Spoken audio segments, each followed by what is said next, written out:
Hello बच्चों, चलिए प्रश्न को देखते हैं। मान ज्ञात कीजिए समाकलन dx बटा x की घात 2 प्लस a की घात 2 गुणा x की घात 2 प्लस b की घात 2। हमें इसका क्या करना है? समाकलन ज्ञात करना है। तो सबसे पहले हमने मुख्य अवधारणा लिखी। मुख्य अवधारणा के अनुसार हम इसको किस प्रकार से हल कर सकते हैं? देखिए, हम इसको आंशिक भिन्न विधि द्वारा हल कर सकते हैं। यहाँ पे जब भी हमारे पास में देखिए इस प्रकार से कोई पद होता है x माइनस ए, एक्स माइनस बी या एक्स प्लस ए, एक्स प्लस बी, इस प्रकार से अगर हमारे पास कोई पद होता है तो हम इसको a बटा एक्स माइनस ए प्लस बी बटा एक्स माइनस सी प्रकार से लिख कर a और b का मान ज्ञात करके इसको आंशिक भिन्नों में परिवर्तित करते हैं। और इसी प्रकार से एक समाकलन का उपयोग हम करेंगे dx बटा, यहाँ से हम x की घात 2 बट प्लस ए की घात 2 जो होता है ये हमारे पास 1 बटा ए tan प्रतिलोम x बटा ए और प्लस सी होता है, यह हम करेंगे इसको। तो देखिए यहाँ से हमारे पास क्या है, समाकलन है dx बटा x की घात 2 प्लस ए की घात 2 और यहाँ से x की घात 2 प्लस b की घात 2। यहाँ पे हमारे पास ये दोनों की घातें समान है तो हम यहाँ पे आंशिक भिन्न में यहाँ पे x की घात 2 माइनस ए की घात 2 और x की घात 2 प्लस देखिए प्लस है यहाँ पे और यहाँ पे भी प्लस आएगा, प्लस b की घात 2 को हम क्या लिख सकते हैं? देखिए a बटा यहाँ से x की घात 2 प्लस a की घात 2 और यहाँ से प्लस b बटा x की घात 2 प्लस b की घात 2। इस प्रकार से हम इसको कर सकते हैं, क्योंकि हम एक्स की घात 2 को एक बार के लिए t बोल सकते हैं और अगर इसको t बोले तो हम यहाँ पे इसको ऐसा लिख सकते हैं आंशिक भिन्नों के रूप में। तो हमने यहाँ से बोला 1, यहाँ पे एलसीएम लिया तो यहाँ पे तो 1 बटा एक्स की घात 2 प्लस ए की घात 2 और एक्स की घात 2 प्लस बी की घात 2, यह बनेगा।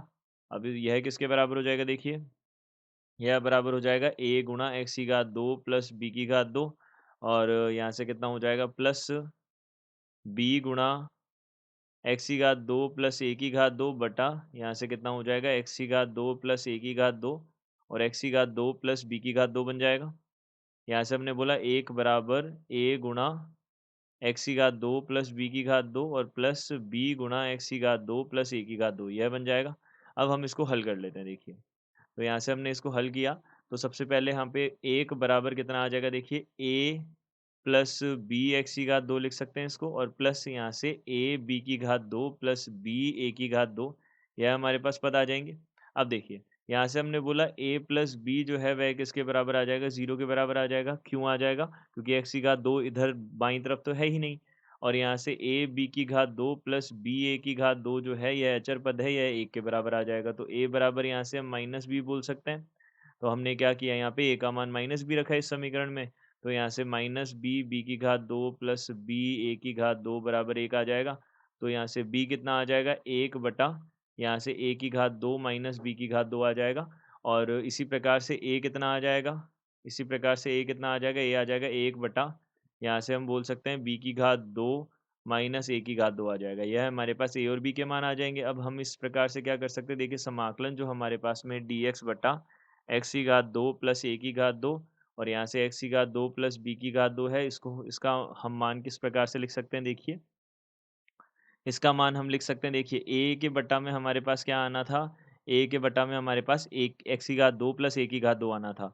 तो ए हमारे पास में यह है तो इसको तो हम, यह अचर राशि है तो इसको तो हमने बाहर ले लिया। यहाँ से समाकलन यहाँ से कितना हो जाएगा? dx बटा एक्स की घात 2 प्लस ए की घात 2 आ जाएगा और यहाँ से इसी प्रकार से प्लस, अब देखिए b जो है हमारे पास कितना है? 1 बटा यहाँ से a की घात 2 माइनस b की घात 2 है और समाकलन है dx बटा एक्स की घात 2 प्लस बी की घात 2 है। इसको अब हल कर लेते हैं। तो हम यहाँ से देख सकते हैं दोनों में से हम 1 बटा बी की घात 2 माइनस ए की घात 2 को उभयनिष्ठ ले सकते हैं। क्यों? क्योंकि यहाँ पे हम इसको ऋणात्मक चिन्ह से गुणा भाग करके इसको इस भाग में बदल सकते हैं जो पहले वाला भाग है। पहले वाले भाग में क्या है? बी की घात 2 माइनस ए की घात 2 है, उस प्रकार से। अब देखिए, यहाँ से हमारे पास 1 बटा ए tan प्रतिलोम यहाँ से x बटा ए आ जाएगा इसका समाकलन और यहाँ पे ऋणात्मक चिन्ह आएगा क्योंकि हमने 1 बटा बी की घात 2 माइनस ए की घात 2 बेनिस्ट ले लिया है। तो यहाँ से हमको इसको माइनस से गुणा भाग करके उस रूप में बदलने के बाद यहाँ पे ऋणात्मक चिन्ह आएगा और यहाँ पे 1 बटा बी tan प्रतिलोम यहाँ से हो जाएगा tan प्रतिलोम x बटा बी आ जाएगा।